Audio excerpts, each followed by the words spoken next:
O Senhor é o meu pastor, e nada, nada, nada me faltará. Deitar-me faz em verdes pastos e leva-me pra junto das águas tranquilas.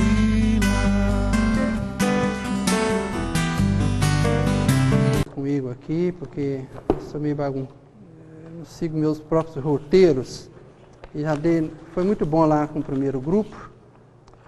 Eu quero fazer algumas comunicações aqui antes, que aí eu já me libero, sabe?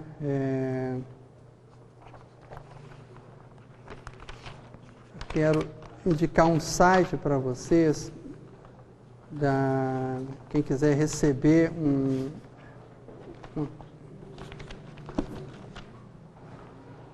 Deixa eu já colocar aqui o seguinte.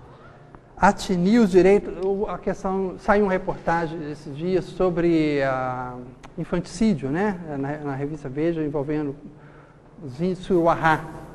Nossa igreja, o pastor Ziel, Pacoto, Codo, muita gente está envolvido com esse pessoal do Suruahá, e a gente está acompanhando isso aí.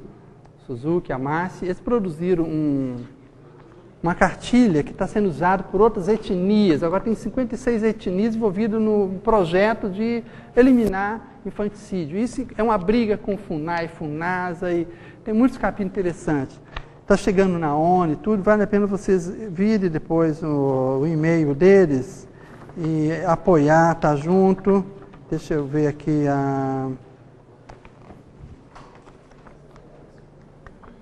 divulgar isso nas igrejas de vocês, www.vozpelavida,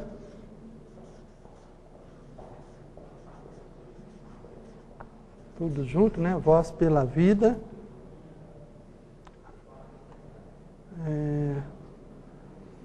blogspot.com. Ou então vai pelo Google, Atini, que aparece. Eu vou deixar aqui meu e-mail de uma vez também, ageu_Lisboa,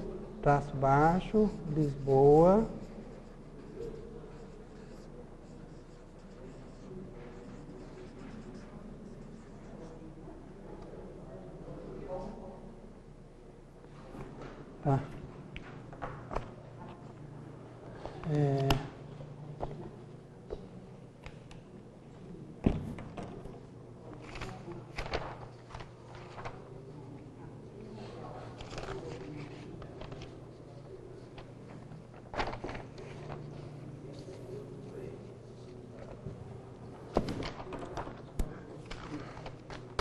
Então, irmãos, a nossa proposta aqui é discutir a demanda social, a demanda de milhões de pessoas em várias partes do mundo e muito claramente no nosso Brasil, por felicidade, ou pelo menos redução de sofrimento, ou um escape do infortúnio, né, nas versões seculares e religiosas.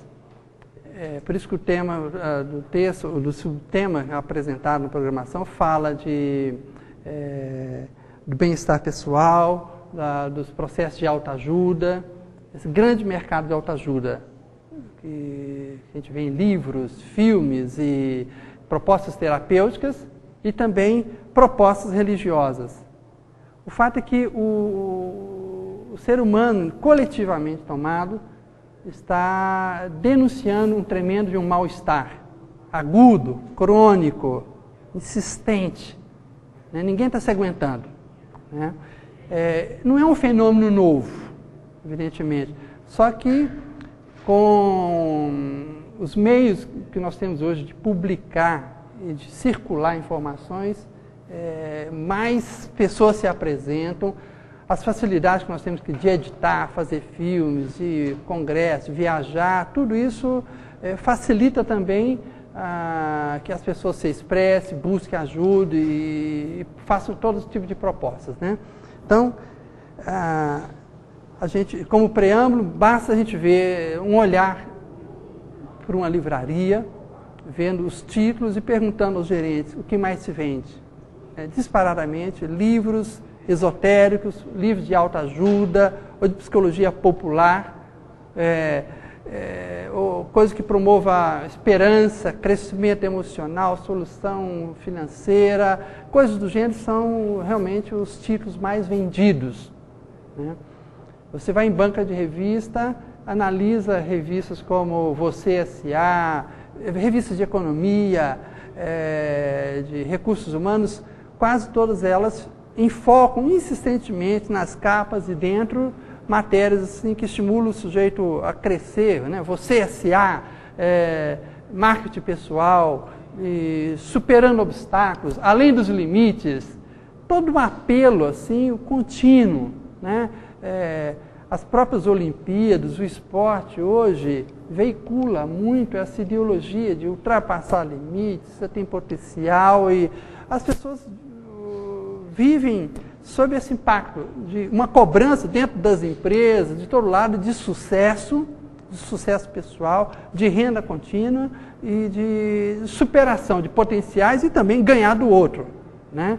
Sermos sobreviventes, significando não apenas sobreviver, conseguir meu lugar ao sol, mas eu estar sobre os viventes, acima do outro. Não importa eu buscar meu gozo, minha felicidade, mesmo às custas do outro, né?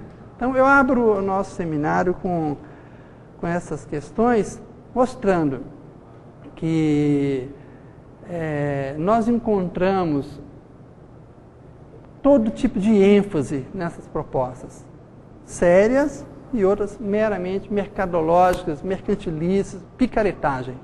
Nós encontramos livros e propostas realmente assim que tratam os problemas humanos com muita consideração técnica, com respaldo científico, com assim fundamentação teórica, bibliografia, metodologia segura, e outros que são meros delírios, né?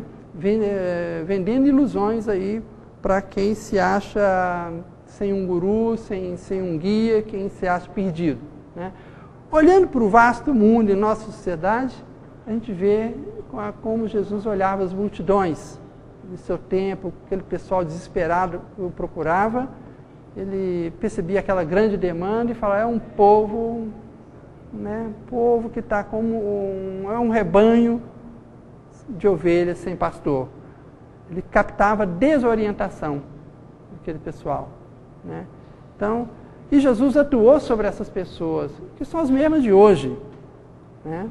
Transpondo o tempo e tudo, e nós temos que perceber o método de Jesus, a atitude de Jesus, como é que ele encarava essa demanda humana por significado para a vida.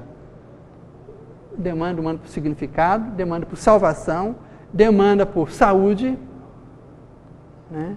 Demanda por paz. Quase todo movimento de autoajuda vem de encontro a essa necessidade humana que é legítima e que o próprio Evangelho foi posto, né, foi trazido, né, João Batista, Jesus Cristo, os apóstolos, a própria Escritura não deixa de ser uma resposta divina à demanda humana, a uma demanda existencial por significado, por chão, por sustento, por futuro, porque há um grande mal-estar que nos acompanha desde a origem dos tempos, desde o Éden, desde o nosso nascimento.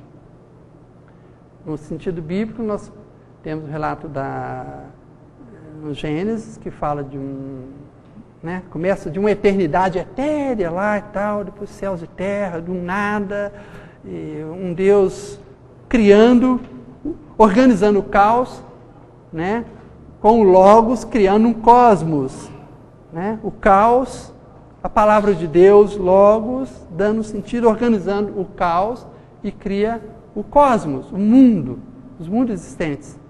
E aos poucos, então, tem aquele casal, o início da humanidade de uma forma mítica, poética, linda, né? A humanidade e a vida se entrelaçando, Adão e Eva saindo da terra, brotando da terra, modelado por Deus, né, compartilhando com os animais, com os vegetais, né, essa mesma economia material, o mesmo sol, energia, água, os mesmos elementos orgânicos, mas com aquela distinção, né, que o texto fala, Deus sopra, ruá, né, Deus compartilha com o humano a sua existência, né, somos feitos à sua imagem e semelhança, está aí. E nesse paraíso, a gente vê que surge uma coisa esquisita, estava tudo certo, a própria presença de Deus, mas não estava tudo bom. Um mal-estar em Adão, não era bom que esteja só. Deus traz a Eva, né, tira do humano, uma companheira, e depois foi colocada aquela restrição, aquele limite, para lembrar o homem que ele é humano. Quem é o dono? Quem é o criador? A relação de subordinação. Então, o limite, olha, tudo, até a árvore da vida, tudo é disponível para você. Curta e viva. Mas olha, lembra-te que és mortal. Não toque. Nesse limite aqui é meu. A serpente, anteriormente destituída da proximidade dos céus, né, destronada porque havia cobiçado poder, né, e lançada ao abismo, vem e seduz o humano. A mesma ambição da qual ela foi vítima, né, querer a igualdade com Deus, o complexo de onipotência, a tentação da divindade, né, foi inoculado no homem, né? Olha, não é bem assim, Adão, olha, o fato é que ele sabe que se você toca, quebra esse limite, você se apropria desse fruto, será como Deus. A tentação básica, original e constitutiva do humano, né? A nossa insatisfação com o estatuto humano. Por que ser só um humano? Eu quero ser como Deus. E aí foi a tragédia, né? E em seguida, abertos os olhos, um estranhamento de si mesmo, uma divisão interna, um psiquismo cindido, né? A rica subjetividade aflora e também a estranheza do companheiro e da companheira, a vergonha e a transferência de culpa, né? A Eva questionada, não, Adão questionado fala da Eva, da mulher, mas foi essa mulher, a Eva fala da serpente. Então, a expulsão significa saímos da vida instintiva, primitiva, natural, de uma vida equilibrada e paradisíaca. Agora nós temos que assumir a história. É como no nascimento, estamos lá no ventre da mãe, numa existência atemporal, inconsciente, e vai ganhando progressiva consciência o feto, o bebê humano, lá dentro ele sente, começa a ser uma pessoa única, mas há um tempo que tem que sair, o parto, há uma queda necessária, né? E a criança nasce na cultura, assim como Adão e Eva foram sair do tempo mítico e entra na história. É preciso lavrar a terra, a cultura, né? E não tem um caminho de volta, nem como ninguém volta para o ventre da mãe, nem volta para o Éden, né? Tem o anjo guardando, a espada de fogo, ou seja, não há regressão possível, embora a gente é sempre tentado, em situações de dificuldade, a voltar, a regredir. Muito da psicose é isso, né? Muita da doença mental é a nossa dificuldade de crescer a terra, esperar, suportar a frustração. A gente quer uma solução mágica, né? Mas o limite está posto e a gente tem que seguir a história. E a psicanálise vem, através de Freud, mostrando que nós nascemos ansiosos, angustiados, né? Autores como Otto Rank mostra que após alguns períodos paradisíacos no ventre da mãe, começa um tempo de sofrimento. O bebê não pode ficar lá mais dentro, ele tem que fazer um movimento, a mãe segura, mas o menino tem que sair, o neném, e as contrações saem.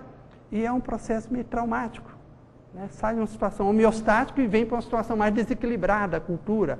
Frio, tempero, tem que agora trabalhar pelo alimento, né? Ajudado pela família, que é a representação da cultura, de um útero cultural, né? Que possibilita essa criança, com o tempo, aprender a linguagem de um grupo, aprender a caçar, se organizar, vestir, comer, trabalhar, se inserir no grupo social, simbolicamente e materialmente, né? Ser um com os outros na história, né?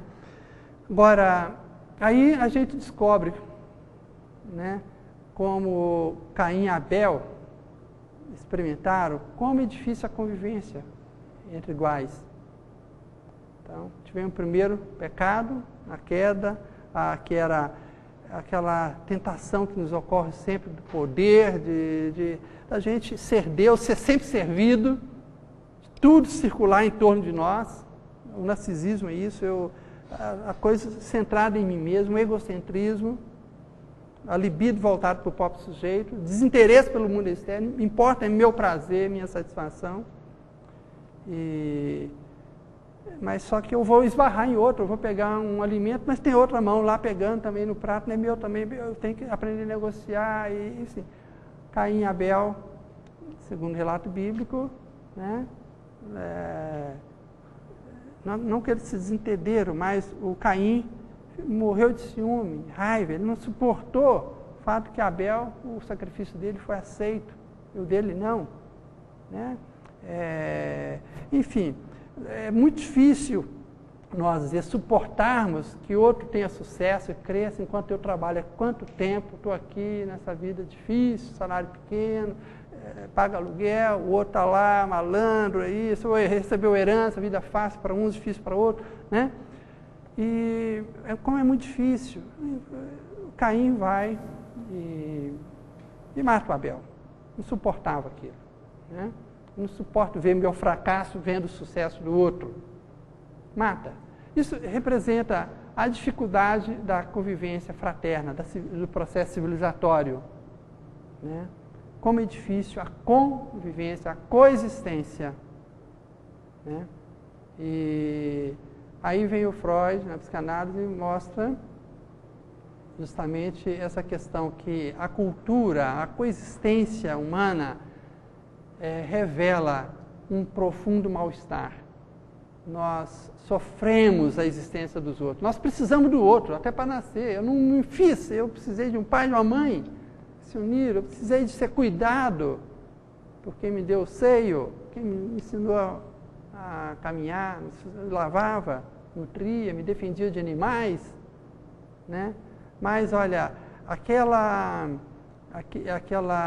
arquétipo da divindade caída continua em mim.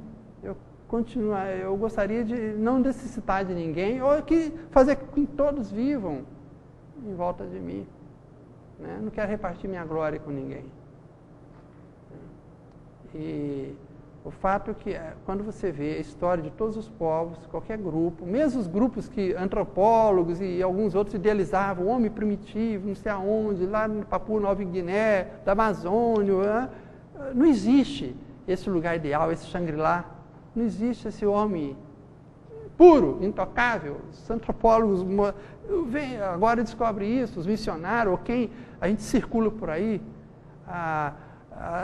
As migrações humanas é uma história de um desterrar o outro, ocupar o rio do outro, a caça do outro. E internamente os grupos também conhecem a violência interna, a subjugação da mulher pelo homem, por exemplo.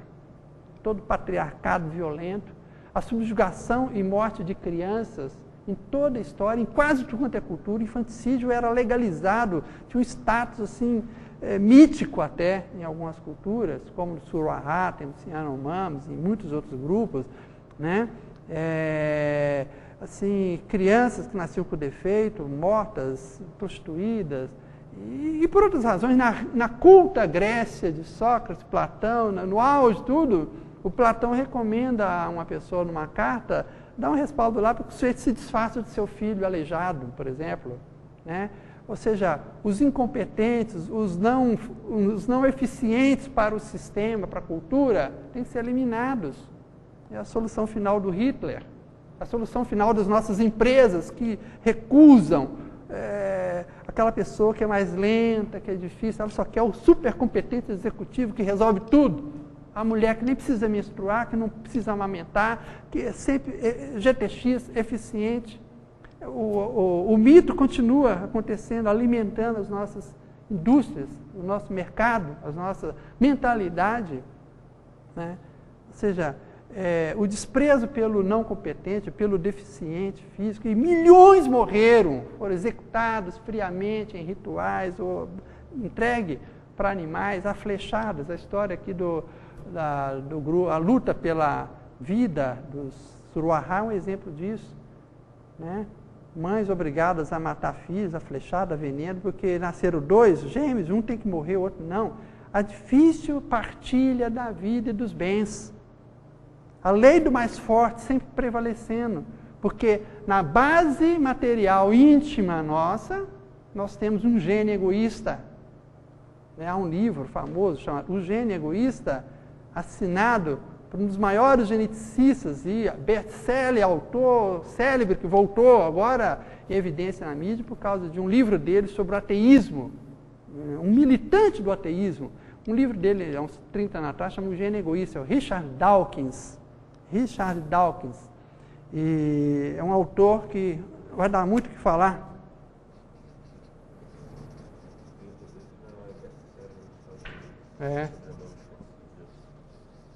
Como? Livro sobre a não existência de Deus, tudo. E, na verdade, está surgindo a religião ateia agora, né? Tem até um livro que chama Ateologia, o ateísmo, né? Como a necessidade da cultura e tal. Mas, só dizendo assim que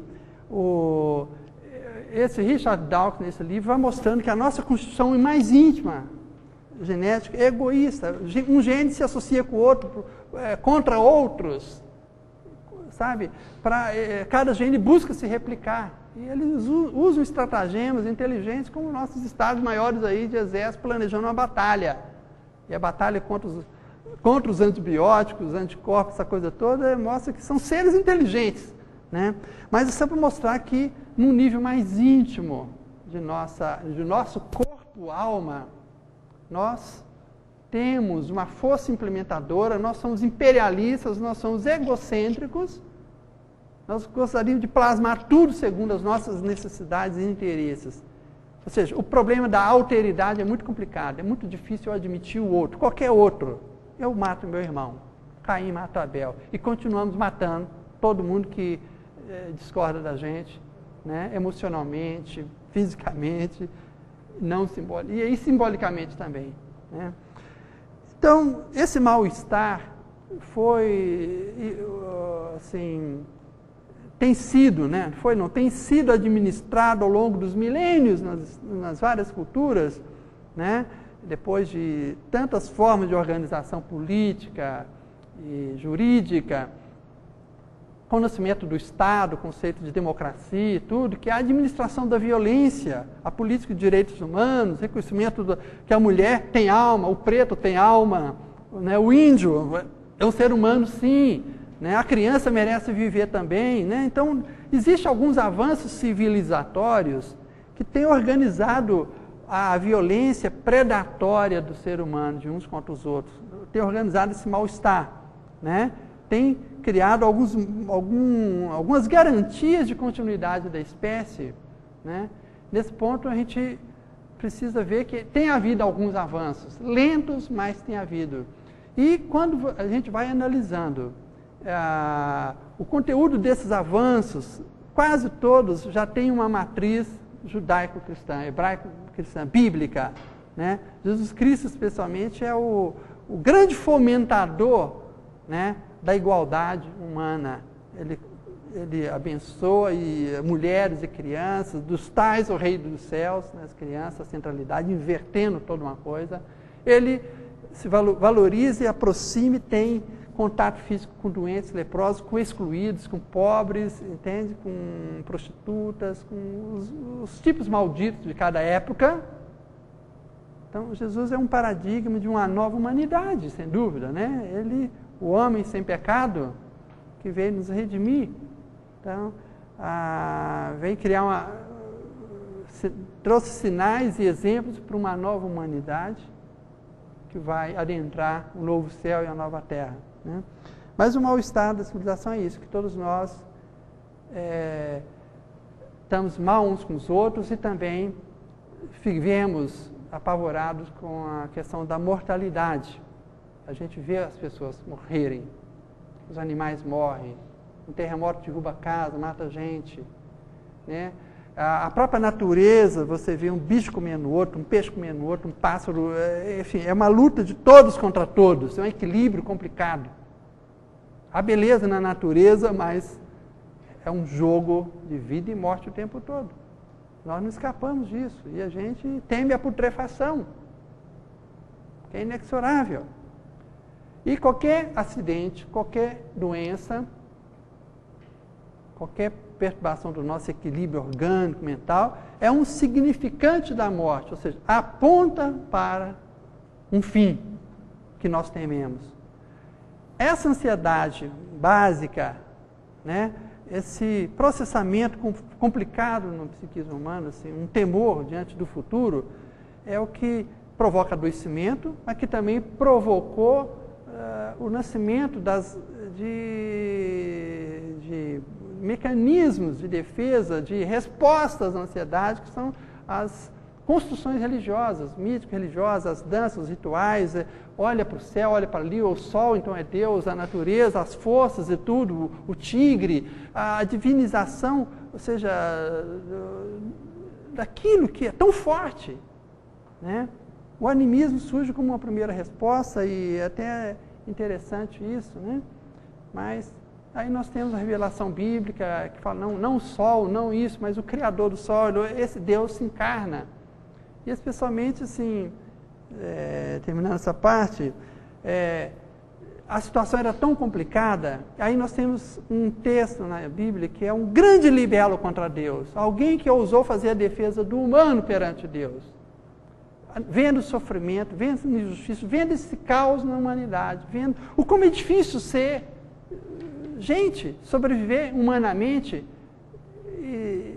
nas minas, carvão, as crianças abandonadas, ou seja, um porta-voz do sofrimento humano que foi Jó, que falou, Deus, vem cá, é muito fácil ser Deus, viver nesse conforto, instalado aí, poderoso, onisciente, eterno, tem tudo. Basta desejar as coisas acontecem. O difícil é ser humano. O humano precisa de defesa. É fácil ser Deus. A resposta de Deus a Jó é Cristo. Ele teve que se desinstalar, se esvaziar da onipotência, a quenose, o autoesvaziamento, e ser como nós. Aí sofrer, conhecer as vicissitudes da humanidade e receber sobre si nossa finitude, sofrimento, pecado, morte. Aí sim, nós temos a justificação do homem, de alguma forma nós temos a justificação de Deus também. Deus se salvou perante o humano, quando ele salva o humano, através de seu Filho Jesus Cristo. Agora esse Deus é crível, não é apenas temível. É um Deus que eu possa amar, não apenas ter medo, né? Bem, nós sabemos disso e daí a vertente evangélica tem uma boa nova para anunciar aos cansados, aos aflitos, aos enfermos e é a resposta bíblica para o mal-estar da humanidade. Mas nem tudo corre segundo esse evangelho. Nós temos aí, assim, já tivemos algumas respostas interessantes aí para a disfunção social humana, nas várias construções utópicas do passado, Platão com a República, os reis sábios, o Thomas More com a Utopia, um mundo organizado, bonito, bem harmonioso e tal. Nós temos aí o mito do Shangri-La, aquele filme bonitinho e tal, mas é uma gaiola de ouro, muito bonitinho, lírico, né? Mas ninguém podia sair, não tinha liberdade. As utopias totalitárias, que antes não eram totalitárias, eram libertárias, né? O socialismo, o nacionalsocialismo, o nazismo, o fascismo, todos foram propostas milenaristas de solução de equilíbrio social que terminaram em grandes tragédias. Milhões, centenas de milhões de mortos, tortura, absolutismo, supressão da liberdade, né? É uma coisa terrível, um grande pesadelo, né? Nós temos também, no campo da psicologia, o Skinner, que fez o World in Two, que é um mundo onde as leis da psicologia do condicionamento aplicado aí para a sociedade, escolas perfeitas, condicionamento para a felicidade, para tudo funcionar bem na empresa, na família, tudo uma felicidade feita por laboratório de educação. Nós temos o Soma, aquela pílula mágica do Admirável Mundo Novo, do Huxley, né? Então, a humanidade sempre, os homens, através de seus teóricos e alguns místicos, alguns filósofos e muitos malucos, sonhando com soluções assim, que empolgavam, encontravam uma demanda e muitos seguiram, e muitos milhões morreram por isso.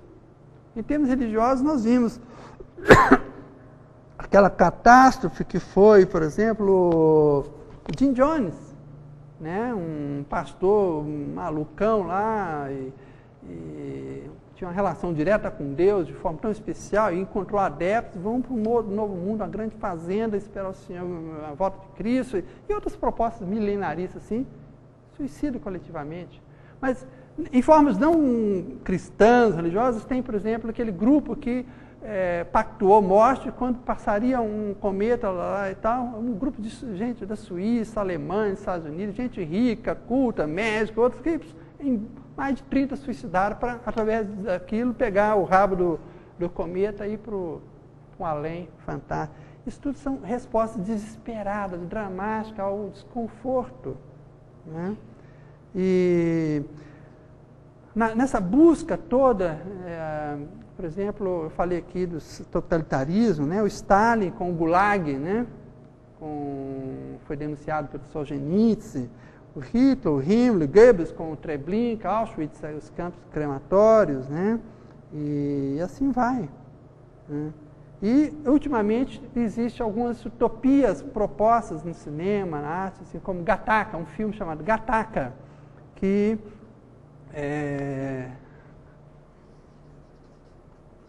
Gattaca, eu não sei se é com 2 T's ou alguma coisa assim, que são seres programados biologicamente, assim, por manipulação genética e tudo, também para o mundo perfeito, mas que termina também em tragédia.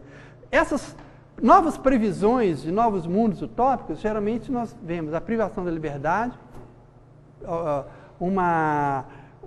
tudo bonito, mas sem alegria, ou a felicidade artificializada. O mundo sem Deus, o máximo que as pessoas conseguem projetar é uma sociedade de uma felicidade tenebrosa. Tenebrosa. Se não há Deus, tem substitutos de Deus, tem títeres, né? Tem ídolos. Agora, o que a psicologia tem com isso, e etc. e tal? Nós vemos o seguinte, as respostas que nós temos hoje e que chega também nas igrejas, a profusão da literatura de autoajuda, né? Eu vejo assim, vou começar mostrando alguns aspectos positivos e alguns aspectos negativos, né? Autoajuda, pensamento positivo, Reiki, programação neurolinguística e outras ofertas de ajuda, né? Versões seculares, pseudocientíficas, literárias e modalidades religiosas. Confissão positiva, fé na fé, decretos segundo a autoridade de Deus e das Escrituras, contra o mal, contra o demônio, né? Quebras de maldições hereditárias. Nós temos muitas versões de propostas de cura interior, disso, isso e aquilo, né? Que eu vejo que mostra uma demanda subjacente, mas que tem aspectos complicados aí. Tem joio e tem trigo, esse campo, né? Joio e trigo. Como discernir isso aqui, né? Alguns são bons, bem fundamentados, popularizando conhecimentos científicos, psicológicos. Por exemplo, aquele livro Mulheres que Amam Demais, Passagens, Crises Previsíveis, ajudando seu filho a sobreviver ao divórcio, até edições eu creio que da Vida Nova, tem uma série de livros interessantíssimos, sabe? Agora, tem outros que realmente a gente percebe, eu vou fazer a crítica depois, que é uma construção fantasiosa, né? Aspecto positivo desse movimento de autoajuda ou de proposta de jornadas interiores, vem aqui para um workshop assim, assado, vai acontecer isso, vamos para o campo, vamos tomar banho na terra, vamos para uma pirâmide e tal, vamos fazer esportes radicais, nós vamos... processos variados que desbloqueiam energias, que combatem estresse, que torna você um sujeito criativo, vai desenvolver potenciais, né? É muito sedutor isso. O cara que está desempregado, está indo mal no negócio, mal no casamento, né? É uma concorrência com as antigas cartomantes, com os videntes, né? O homem sempre tentou um auxílio extra, né? Alguma forma de conhecer e dominar o futuro ou dominar as variáveis externas. Mas o que eu vejo nesse chamamento, em algum desses livros, ou mesmo em algumas propostas, vem, supere, faça isso, 3 passos para tal coisa. Há um estímulo ao autoconhecimento, ao esforço deliberado de reação e proatividade, o sujeito como protagonista da sua história, isso é muito importante, saia do papel de vítima, você não é o vítima, você tem potencial, se mobilize, a não passividade. É ênfase em algum tipo de aprendizado. Olha, você faça isso, faça aquilo, e isso, eu vejo como positivo isso aqui. É parte de um legítimo pressuposto da existência de potenciais inerentes aos indivíduos que precisam ser contactados e utilizados. Todos nós temos um potencial polilinguístico, musical e etc. Por exemplo, se desde criança nós colocarmos aí, tivéssemos acesso a 10 tipos de instrumentos musicais, a gente nos ensinando, a gente tocaria 10, 15 instrumentos com facilidade. Se a gente viver num contexto polilinguístico, um europeu que mora cheio de fronteiras, de televisão de vários países, ele aprende facilmente 6, 7 línguas, e alguns 15, e o Papa João Paulo II 70 por aí, né? Que nós temos esse potencial, mas se não for usado devidamente, segundo, na época certa, fica lá, o potencial é o dinheiro no banco, mas você não saca nunca. Por isso que as políticas públicas e a educação familiar têm que visar disponibilizar esse potencial, atualizando, colocando as crianças estímulos adequados, aprender xadrez, aprender a operar, aprender a fazer comida, organização pessoal. Tudo isso é fundamento básico de uma pedagogia doméstica para que as pessoas utilizem mais do imenso potencial que Deus nos dotou, né? Que está por aí. E essa é a função da cultura e da educação. Agora, de fato, desde Agostinho, a Jung, a psicologia e a medicina postulam a existência de um médico interior, um arquétipo que precisa ser ativado para que o paciente deseje sua cura e mobilize os recursos para a cura, né? Agora, cooperando com o médico e com o sacerdote. O movimento dos alcoólicos anônimos e neuróticos anônimos enfatiza esse princípio como fundamental processo para a cura de dependência. Você tem que desejar, mas também falar, eu preciso de ajuda e tal. Isso submete o processo e realmente ele alcança, né? É preciso trabalhar o desejo de fazer com que as pessoas saiam do marasmo, da passividade, do derrotismo e passem a encarar uma possibilidade de esperança, né? Isso é o que a gente chama um médico interior, um processo de princípio de autocura, alguma coisa que encontre ressonância nele. Agora, com o devido alimento, com a devida pedagogia, educação e terapia, ajuda pastoral, o sujeito vem e desentrava a sua vida mesmo. Daí a função paterna, do mestre, do educador, do orientador espiritual, que é fundamental para que a pessoa se reequilibre, né? E siga para frente. Agora, alguns aspectos negativos. Eu vejo muitas dessas propostas uma supersimplificação de realidades biopsicológicas complexas e ainda não suficientemente conhecidas, apresentadas como novidade, muitas vezes, que velhos princípios conhecidos já de quem atua na área, mas são apresentados numa roupagem mercadológica. há sempre também uma apropriação indébita, apressada, generalizante de princípios da física, das energias, a física quântica, por exemplo, está servindo para justificar muitas propostas de seitas esotéricas aí. Tem um filme que chama Quem Somos Nós, que mostra, né, moléculas e átomos, a coisa e tal, pensamento, vontade, maravilhoso e tal, mas, gente, aí tem gente que viaja na maionese. O homem se faz a si mesmo. Agora, tem um blog, depois eu cito aqui, na internet, muito interessante, que www.youtube.com/watch, interrogação, né? Tem lá, é um site feito por físicos da universidade lá do Ceará, que vão desmontando essas semiverdades aí, que apresentadas com grande impacto visual nesse filme, né? O professor Márcio Axeraldi, do curso de Comunicação Social da Universidade de Fortaleza, juntou físicos e fizeram um debate sobre ele, né? E ele fala aqui, os professores de física, esse filme é usado pelos místicos para tentar legitimar cientificamente suas teorias de curas energéticas, afirmando que elas seriam provadas pela física quântica. Pois que falham os físicos. Então, aí, preste atenção nas táticas de difusão e de venda dos pseudociências, tendo como gancho o filme Quem Somos Nós. Aí cita esse site, eu vou dar escrito aqui, né?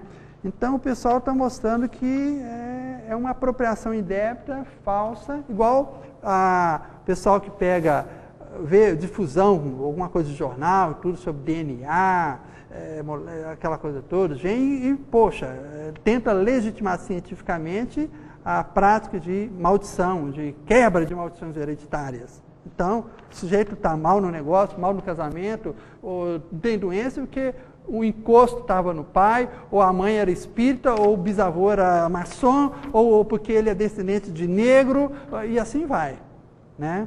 Alguém um dia me falando alguma coisa sobre alguma pessoa lá, a maldição no Brasil, por causa dos demônios que vieram da Umbanda, Candomblé, os negros, peraí, os negros estavam quietinhos na terra deles lá, aí foram os demônios brancos, escravistas, foram lá, mataram, estupraram, roubaram alguns, trouxeram e escravizaram aqui. Agora os negros continuam sendo os demônios? Peraí, é um racismo teológico muito grande para explicar maldições e encosto. É uma estupidez muito grande. Estupidez histórica, isso sim, é alguma coisa demoníaca. Esse tipo de ensino que graça em algumas igrejas. É uma estupidez tremenda, né? Nós vemos a apropriação também de conceitos da linguística, da neurologia, tudo pelo pessoal da programação neurolinguística. Os cientistas que criaram, que investigam essas bases do conhecimento, né? O pessoal que utiliza isso nas terapias, por exemplo, cognitivas, para tratar de fobias, de compulsões, é um pessoal sério. Agora, quando você chega, certo personagem aí que vende séries de livros, faz o outdoor, põe sua cara, olha, se não mudar a sua vida, eu não me chamo fulano de tal. Tá? Eu acho que é um charlatão muito grande. E o cara é médico e tudo, sabe?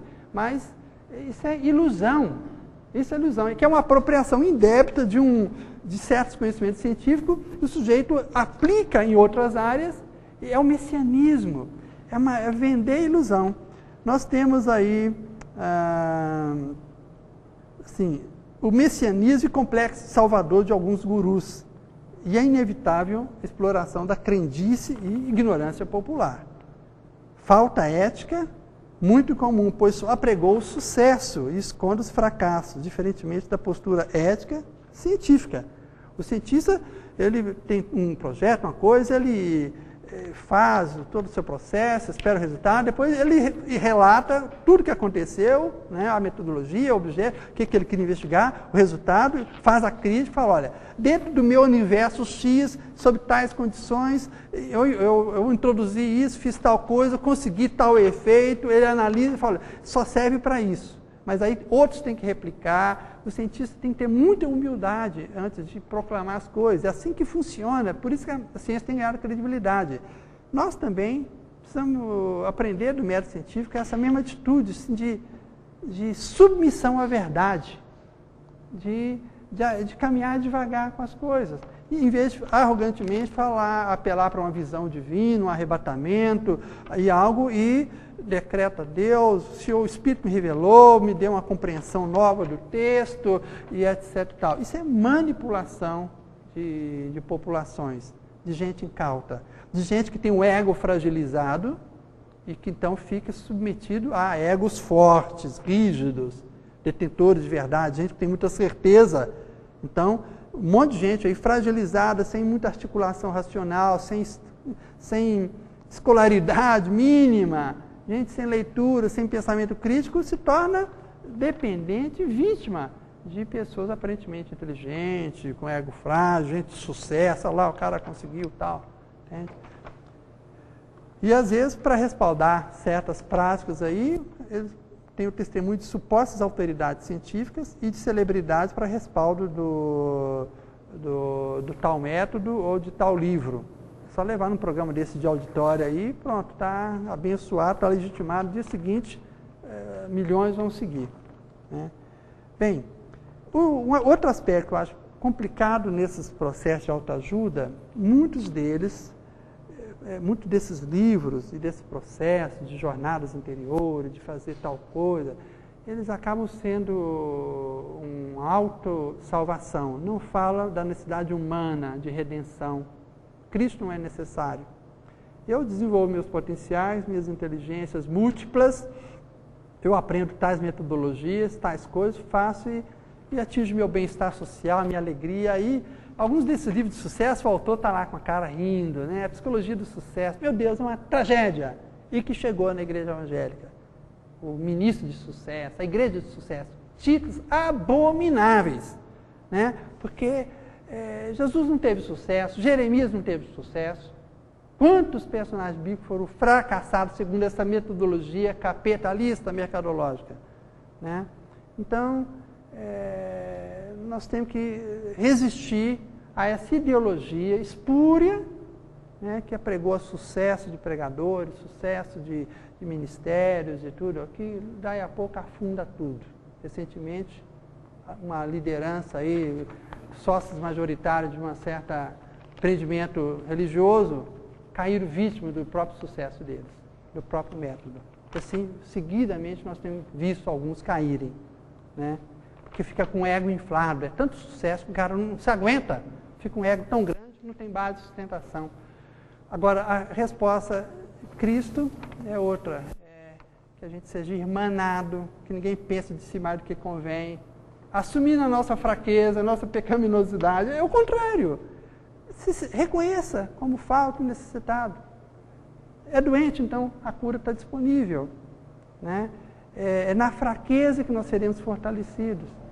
O método de Deus é o contrário, foi a encarnação, desceu do superestrelato divino, assumiu a instabilidade e precariedade da existência humana. Aí sim, ele nos encontra e nos convida a humanizar.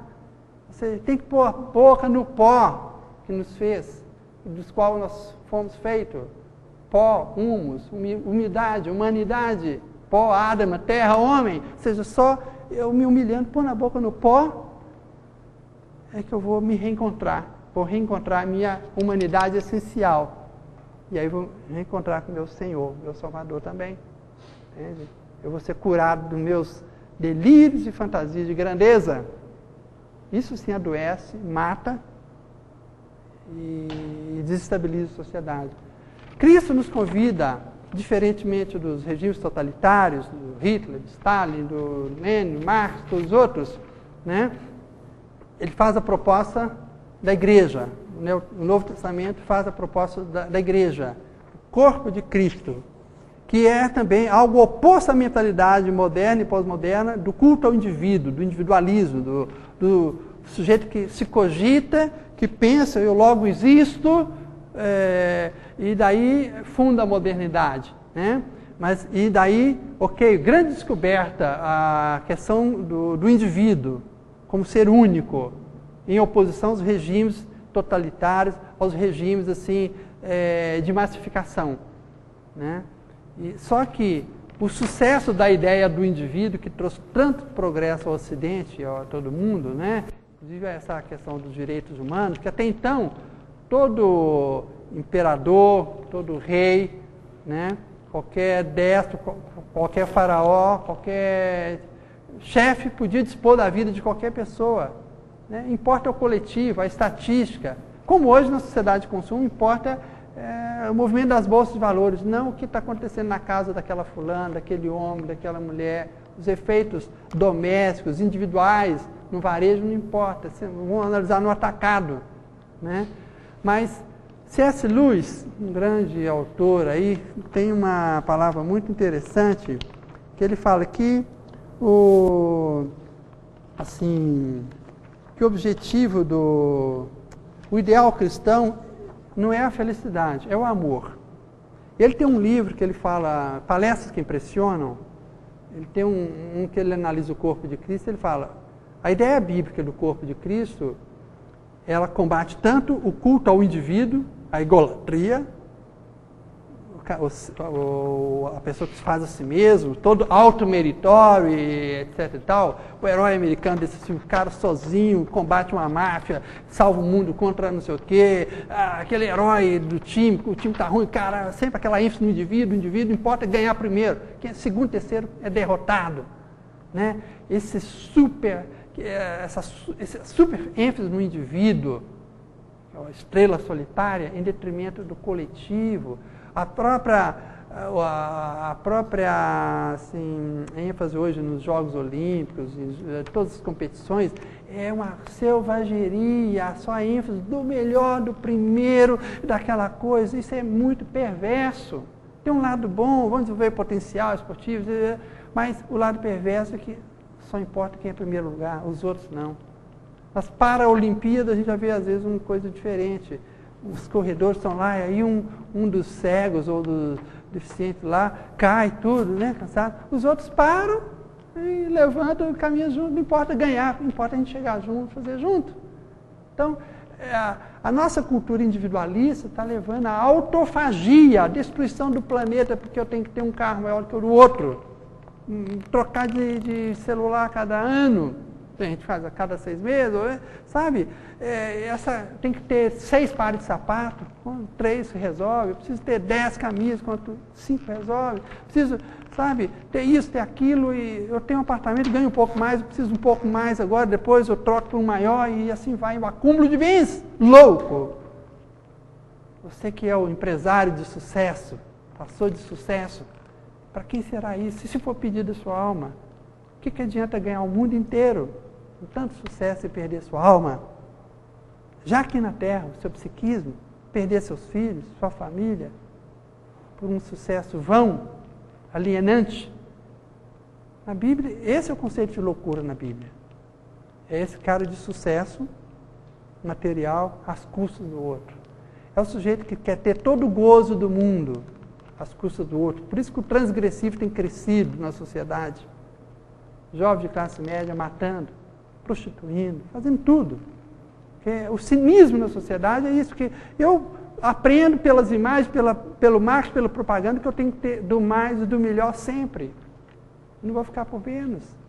E aí eu invado do outro, eu vou ser um hacker, eu tiro a conta dele, ou faço coisa direto. E outro lado da moeda é o coletivismo stalinista, maoísta, a Coreia do Norte, aquela doideira toda, que não existe um indivíduo quanto tal, importa a ideologia do Estado. Suprime o indivíduo, suprime a liberdade, o que importa são os ideais do partido ou do Estado, ou da classe dominante lá. Né? O totalitarismo. O corpo de Cristo não. A igreja está oposta na Escritura, em Romanos, Coríntios, cada célula é vital na construção dos tecidos, dos órgãos, no funcionamento do corpo todo, sob a coordenação da cabeça que é Cristo. Não há aquela parte que é mais importante. Né? Então, e aí esses ensinamentos paulinos da ética de Cristo, né, que chama para uma solidariedade fundamental entre nós, uns com os outros, a igreja como um grande experimento que poderia mostrar ao mundo a possibilidade de uma fraternidade, da partilha dos bens, com a simplicidade, tirando as cercas, os muros, as armas, né? O lobo caminhando com a ovelha, a criança com o leão, esse ideal, essa utopia do Isaías, né? Do reino de Deus, é o sonho que tem que nos orientar. E isso tudo pode salvar, é a proposta de Deus para salvar nossa vida, nossas famílias, salvar o próprio planeta. Porque toda a criação está contemplada no projeto salvífico de Cristo. Salmo 148 mostra isso, a saraiva, as plantas, os peixes do mar, as árvores dos céus, reis, pobres, todo mundo celebrando o Senhor. Em Romanos 8 também, esse canto da criação, que por enquanto geme e suporta angústia até agora. Isaías 24 mostra o desespero da terra, que ele está sob tortura. Ela desequilibra como um bêbado, porque os seus moradores a exploram. E Romanos 8 fala, realmente ela está angustiada. Espera a manifestação dos filhos de Deus. Então, Cristo salvou, realmente, como São Francisco fala, a formiga, a planta, o rio. Nós temos que nos integrar com toda a criação, com toda a ordem da criação, como isso está na agenda. O planeta está gritando. A igreja cala e as pedras, literalmente, olha a pedra, o minério, a natureza, a terra, clama. Algo que a igreja calou. E precisamos, então, pelas Escrituras, uma base bíblica da criação, que anunciar a redenção também para a criação, para todas as espécies, do ser humano, com o reinado de Cristo. E isso passa, então, por um estilo de vida simples. Nós repartirmos nossas coisas, evitarmos o gasto desnecessário. E cuidado, cada um de nós temos as nossas autojustificativas. Nós somos craques em justificar, mas eu tenho isso que eu consegui, eu estudei, trabalhei e tal, eu posso. Não, você conseguiu, passa mais então para os outros. Contente com menos. É o Evangelho de São Francisco de Assis, da Madre Teresa de Calcutá, dos primeiros metodistas, né, que evitaram uma revolução sangrenta na Inglaterra, pelo impacto que o Evangelho produziu. Então, essa para mim eu finalizo assim, e a gente pode ter uma discussão. Né? Antes disso, só ler uma resposta também de alguém que eu considero maravilhoso nesse aspecto, um São Francisco evangélico, né? Que é o Van Gogh. Eu conhecia só de obras majestosas, mas ele foi um irmão em Cristo, um evangelista. Tinha paixão pelas almas. Saía para os becos, igual para aquele texto, para os antros da terra, catando gente, literalmente mesmo. Se envolveu. E ele era um ser estranho. E daí o pessoal fala, é um doidão. Toleraram ele, depois era doido, e ele recebia pedrada na rua, xingamentos, tá? Porque ele foi para os antros da terra. Ele até, para livrar de fome, de morte lá, uma prostituta que estava grávida lá, ele se casou com ela para dar proteção legal. Capaz de coisas fantásticas, um amor extremo. Repartia as roupas e comida dele com os outros, por isso que ele adoecia também. Sabe? O irmão dele o ajudou muito. É uma história linda do Van Gogh. Vou ler para vocês um trecho de um sermão dele aos 23 anos. 23 anos. Nós somos peregrinos sobre a terra, estrangeiros. Viemos de muito longe e vamos para muito longe. A viagem de nossa vida vai do doce seio da nossa mãe, sobre a terra, até os braços de nosso Pai no céu. Tudo muda sobre a terra. Não temos aqui embaixo nenhuma morada permanente. Esta é a experiência de todos nós. Está de acordo com a vontade de Deus que tenhamos de nos separar daquilo que nos é mais caro sobre a terra. Nós mesmos, nós nos transformamos. Sob vários aspectos, não somos o que fomos e não permaneceremos tais como somos. Sim, estamos apenas passando pela terra, estamos apenas atravessando a vida. Somos estrangeiros e peregrinos. O mundo passa com toda a sua glória. Façamos de modo que nossos últimos dias sejam mais próximos do Criador. Esperemos que nossos últimos dias sejam mais próximos do Criador. mais perto de Ti, meu Deus. Que os dias sejam melhores que esses agora. Todavia, não podemos trabalhar apenas para sobreviver. É preciso lutar. Temos um combate a travar sobre a terra. O que devemos fazer? Devemos amar a Deus com todas as nossas forças, com todo o nosso poder, com toda a nossa alma. Devemos amar nosso próximo como a nós mesmos. Devemos seguir esses 2 mandamentos.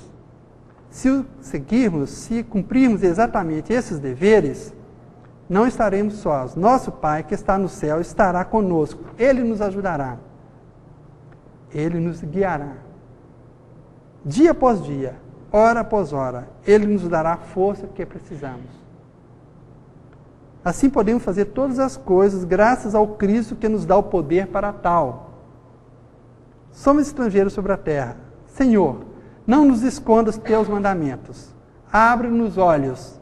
Podemos, graças à Tua lei, ver coisas maravilhosas. Trecho extraído do sermão, escrito por Vincent van Gogh, em 1876, aos 23 anos, está contido na correspondência geral dele, da Edições Gallimard, que foi impressa num cartaz promocional de uma peça teatral, O Amarelo Aumenta Todos os Dias, que da Ivana Leblon, e com a Carolina Kestin e o Maurício Greco como atores, lá no Teatro do Jockey, em Rio de Janeiro, março de 2007. Eu deixo isso com vocês, que as palavras ditas, as emoções suscitadas, sejam processadas sabiamente, como os berianos. Vejam se de fato isso corresponde ao espírito das Escrituras.